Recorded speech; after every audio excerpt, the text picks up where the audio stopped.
Assalamualaikum warahmatullahi wabarakatuh.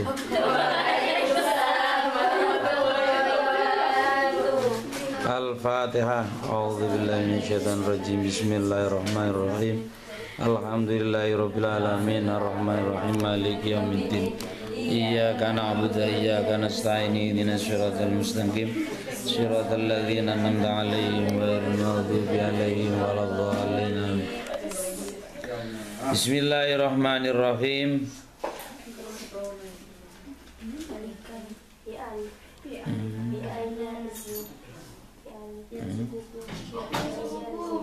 Wala'allahu yaj'alu bi ayyarzuqa ya. Gambare enten beri rezeki sapa Allah kum ing sira kabeh minduna saking nisa. Muai rezeki waladan ing anak solihan kang soleh. Wa in aradtum lamun ngarepno sira kabeh istibdala zaujin ing ganti bojo makana zaujin ing panggonane bojo liya ai akhadha tegese mengambil sapa zauj ing zaujah badala hale dadi gantine zaujah bi antolaktumu yen to nalak sira kabeh ha ing zaujah wa qad ataitum lan temen-temen nekakno sira kabeh idahunna ing salah sijine zaujat idahunna ing salah sijine zaujat ai zaujat tegese pira-pira bojo kintaron ing harta benda ai malan tegese harta benda kafiron kang akeh sedakon hale dadi mahar fala ta'khudhu mongko aja mengambil sira kabeh minhu saking kintaran sayan ing suwi-wiji ata'khuduna yen to ngalap atau mengambil sira kabeh ing kintaran butanan hale secara zalim atau menganiaya wa isman lan hale dosa mubinan yang jelas ai bayinan tegese jelas ai bayinan tegese jelas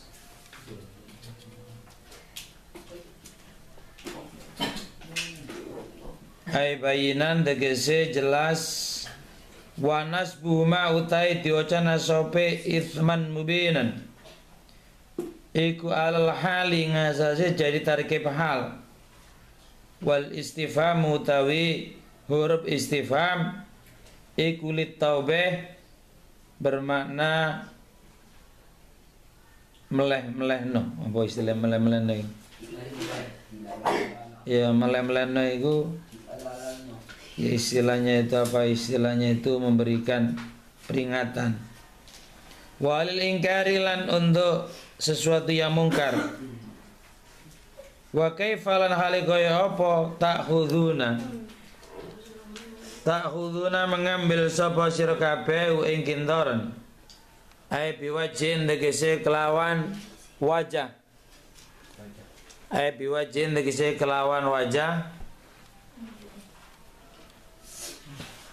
waqat afdhalan teman-teman nekakno nyampe ai wasala sampai so ba'dukum sebagian sira kabeh ila ba'din maring sebagian yang lain bil jima'i dengan jima al muqarrar yang ditetapkan lil mari untuk mahar wa akhadna lan mengambil sapa nisa minkum sira kabeh misakon ing sebuah perjanjian ayatan tegese perjanjian ghalidhan kang berat syadid tegese kang abot. Jadi maknanya begini. Di sini ada ayat yang menjelaskan wa'ashirhunna bil ma'ruf.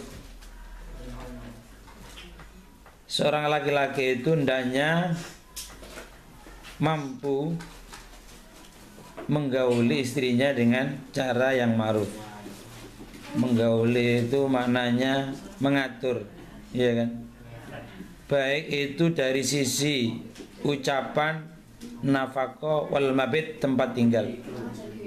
Jadi ashiru ini ditafsirkan dalam tafsir Jalalain, dijelaskan bahwasanya laki-laki atau suamimu, calonmu meneh ya, iku hendaknya laki-laki yang mampu bergaul dengan ma'ruf. Ma'ruf itu artinya baik.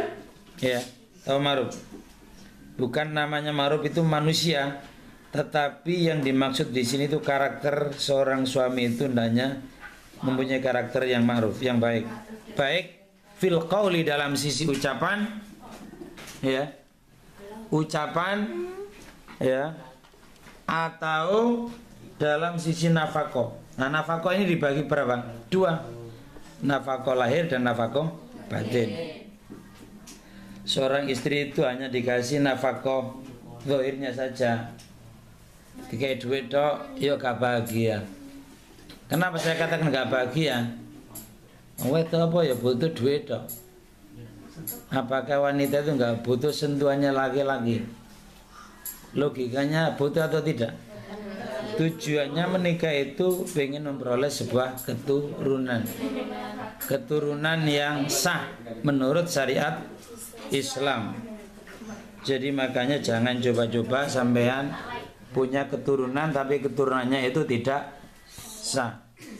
Kalau keturunannya nggak sah itu nanti berakibat menjadi anak-anak yang tidak sah pula. Kalau anaknya tidak sah, logikanya apakah bisa orang itu membentuk anak yang soleh dan solihah? Itu rasanya amat sulit. Makanya sering saya sampaikan dalam forum pernikahan, pas waktu Mas Rono nganten, nerimo nganten, saya sampaikan, baik itu laki atau perempuan, pengantin nom utawi pengantin tuwek, ya. Pengantin nom kan dur pengalaman, perawan. Si pengantin tuwek wis pengalaman. Lah makanya pengantin nom ya butuh bimbingan. Suami itu harus ucapannya baik, bisa dipertanggungjawabkan, karena dia itu seorang suami adalah janji kepada Allah, pada Allah dan kepada manusia, disaksikan oleh para manusia. Makanya nikah itu dari 3 huruf, ya kan? Nikahun. Nun itu maknanya nikmat. Nikah itu nikmat apa tidak? Ya. Jadi kenapa kok nikmat? Banyak laki-laki dan wanita pengen nikah. Nikah itu nikmat. Yang kedua, kapnya itu karomah. Orang nikah itu mesti banyak yang mengantarkan, betul atau tidak? Ya, wong wedok itu nikah kan jadi ratu sehari, ya kan? Makanya persiapan nikah itu berbulan-bulan. Karena nikah itu untuk sekali dalam seumur hidup. Tujuannya nikah seperti itu. Jangan coba-coba ada orang mengatakan nikah itu pengen beberapa kali. Itu tujuan yang tersesat. Jadi kalau nanti terjadi di perjalanan, biasanya orang itu karena tidak mampu mengendalikan egonya masing-masing. Sing wedok egone dhukur, sing lanang ya iso jadi suami yang baik. Akibatnya terus dalam rumah tangga itu bertengkar. Jadi nikah tadi yang pertama nikmat, karomah, mulia kan? Mulya, wong nikah iku dimulyano karo Gusti Allah. Karena mulianya itu maka yang ketiga, makanya orang menikah itu akhirnya jadi anteng. Tahu tak? Maksudnya wong nek wis nikah iku hendaknya dia itu menjadi suami yang mampu bertanggung jawab kepada istri. Uripe tambah anteng gak goyok nalika cik Joko atau cik perawan. Ya. Nengok kiri pengen cari jodoh, nengok kanan pengen cari jodoh. Ya, ya durung payu soalnya ya kan. tengok kanan, tengok kiri. Makanya perawan itu serba repot. Nah, kalau kamu pengen cari suami, ya cari suami yang bertanggung jawab. Ya, suami yang bertanggung jawab itulah nanti akan membawa kebahagiaan zahiran wa batinan. Apalagi dalam pernikahan itu adalah nikah itu bukan untuk apa namanya? Bukan untuk sekedar melampiaskan biologis seorang laki dan seorang perempuan. Bukan itu. Tujuannya kalau sudah nikah biar tentram. Termasuk dalam hadis Rasulullah itu, ya ma'syar sabab man istata'a minkumul ba'ata falyatazawwaj fa inna ghadul basar wa ahsanu lil farji. Mas, rame Mas. Jadi yang pertama adalah wahai golongan laki atau perempuan, pemuda. Jika seandainya seseorang itu mampu ya mengongkosi ongkosnya nikah, falyatazawwaj, maka hendaknya orang itu adalah harus secepatnya menikah, ya. Fa inna ghadhil basar, sebab nikah itu mampu memejamkan mata. Waqsanul farji, dan lebih menjaga farji. Bisa digolek nikah ya ibu sih. Ya. Pandangan yang kedua farji. Banyak kan menyalurkan biologi secara syariat. Nah kan saya ini kan zamannya zaman edan kadang. Ya. Era-era gila itu perlu anak yang paling baik itu ya tempatnya itu pendidikan yang paling selamat ya di pondok pesantren. Jadi saya kemarin itu dengar kaget juga. Kalau di televisi itu sudah biasa. Jadi anak-anak yang terkena virus-virus seperti itu kan banyak. Ya. Ya virus-virus yang tidak bertanggung jawab itu. Ya mesti itu sing dicari ya itu saja. Ya mesti apa ya itu saja. Lah ini era sekarang tidak seperti dulu. Sekarang itu banyak internet, banyak tempat. Yang tempat-tempat itu adalah harus waspada. Karena bagaimanapun juga kalau sebagai seorang itu tidak waspada, punya anak apalagi anaknya perempuan, maka gampang digoda oleh laki-laki yang tidak bertanggung jawab. Contoh, banyak korban-korban yang kadang-kadang itu melalui Facebook atau mungkin Twitter atau lain. Ya ini tergantung anaknya. Kalau anaknya itu mampu memfilter mana yang baik, mana yang tidak, saya pikir insya Allah aman. Tapi kalau anaknya ini gampang katutan, konco ngalor melok ngalor, konco ngidul melok ngidul, akhirnya kaya unduk, tahu unduk? Unduk tendang banyu ngalor ngalor, tendang ngidul, tendang menengah menengah, ngetan ngetan. Ini namanya manusia yang tidak punya pendirian. Iki bahaya, ini gak duwe pendirian. Iki gampang diombang-ambingkan oleh situasi dan kondisi. Ini hati-hati. Karena itu dalam syariat Islam, maka Islam mengatur bagaimana hubungan laki dan perempuan. Hubungan laki dan perempuan ketika sudah saatnya, maka Allah memerintahkan untuk menikah.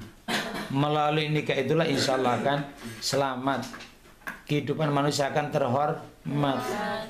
Nek wis nikah, nikmat, karomah, terus hilmun alias anteng. Memang tujuannya menikah itu untuk memperoleh sebuah ketenangan hidup. Saya melihat dalam surat Ar-Rum ayat 21 yang bunyinya adalah wa min ayatihi an khalaqalakum min anfusikum azwajan litaskunu ilaiha wa ja'ala bainakum mawaddatan wa rahmah inna fi dzalika laayatil liqaumin yatafakkarun. Sungguhnya nikah itu bukan untuk seneng-senengan dong, tapi tujuan litaskunu ilaiha, untuk membentuk keluarga yang anteng, sakinah, mawaddah, warahmah.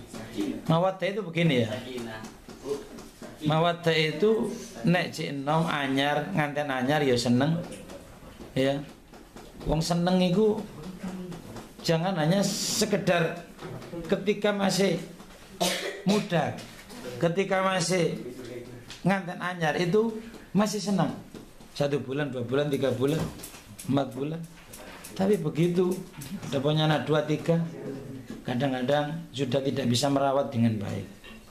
Padahal kunci keberhasilan dalam rumah tangga itu adalah tidak ada lain saling pengertian. Yang laki ngerti perempuannya, yang perempuan ngerti laki. Artinya itu saling menghargai. Wedok menghargai keluarga yang laki, yang laki menghargai keluarga dari perempuan. Jadi istilahnya nikah itu satu paket. Tahu satu paket? Oh seneng anaknya bapak ya gak disenengi. Iku jenenge gak satu paket. Jadi nikah satu paket ya seperti itu. Jadi mau anaknya juga mau bapaknya. Nah bapaknya peot nanti mungkin karena peotnya bapaknya itu terus nggak mau. Wah bapakku welek. Jangan. Arep anaknya bapaknya garep. Nengane kumbian anaknya tekan di. Ya anaknya ono bapak, ya ono ibu, ya ono anak. Kan begitu. Makanya harus hormat. Anak mantu itu harus tahu diri. Terus yang paling penting lagi saya sering menitipkan kepada pengantin-pengantin itu masalah sholat. Wa'mur ahlaka bis sholat yastabir 'alaiha. Jadi Allah merintahkan kunci keberhasilan seorang dalam rumah tangga termasuk antara lain kalau dia itu mau melakukan syariat Allah. Jadi kunci keberhasilan wanita kalau pingin menjadi wanita ahli surga, maka kata Rasulullah Muhammad itu ada 5 yang perlu diperhatikan wanita. Jadi sallu khamsakum wa sumu syahrakum. Jadi pertama ingat sholat. Ya, mentang-mentang nganten anyar sampai jam 10 pagi nggak bangun. Kan bahaya itu. Gara-gara nganten anyar pak, nganten anyar jam 10 siang belum bangun. Keduanya itu jenenge kebu. Kalau begitu nggak dapat barokah. Padahal barokah itu dicapai melalui proses yang panjang, berjuang. Biar jangan sampai melalaikan ibadah, terutama masalah sholat. Kemudian yang kedua masalah puasa. Wanita itu pengen mlebu swarga gampang. Nek wong wedok iku gelem salat 5 waktu utun, gelem nglakoni poso Ramadan dengan sempurna. Kecuali bagi wanita dalam keadaan haid. Yang ketiga adalah seorang wanita itu mampu menjadi wanita yang solihah, mengikuti perintah suami. Ya, kalau mengikuti perintah suami, insya Allah nggak ada ruginya kok. Bahkan dalam sebuah hadis yang lain itu mengatakan, andai kata manusia itu dihalalkan untuk sujud kepada suaminya, ya maka manusia itu disuruh sujud kepada suami. Tetapi manusia itu nggak boleh sujud kepada manusia, hanya kepada Allah Subhanahu wa ta'ala. Ini kunci. Berarti betapa pentingnya taatnya seorang istri kepada siapa? Kepada suami. Ini kunci keberhasilan. Kemudian taat kepada suami ketika suami tinggal untuk kerja. Jadi wanita itu mampu menjaga kehormatan, baik itu kehormatan harta benda dirinya sendiri. Jadi engko gara-gara di pacar tahu mari ngono SMS. Apa SMS? Sayang. Selingkuh makin seru. Misalnya SMS-an mantan pacare di SMS. Mas Rinio, bojoku gak ono. Ben masukkan seorang laki-laki yang bukan suaminya. Akhirnya terjadilah hal-hal yang tidak diinginkan. Maka inilah termasuk faktor-faktor yang menghancurkan rusaknya dalam rumah tangga. Kemudian yang kedua, harta benda yang dimiliki suami harus dijaga.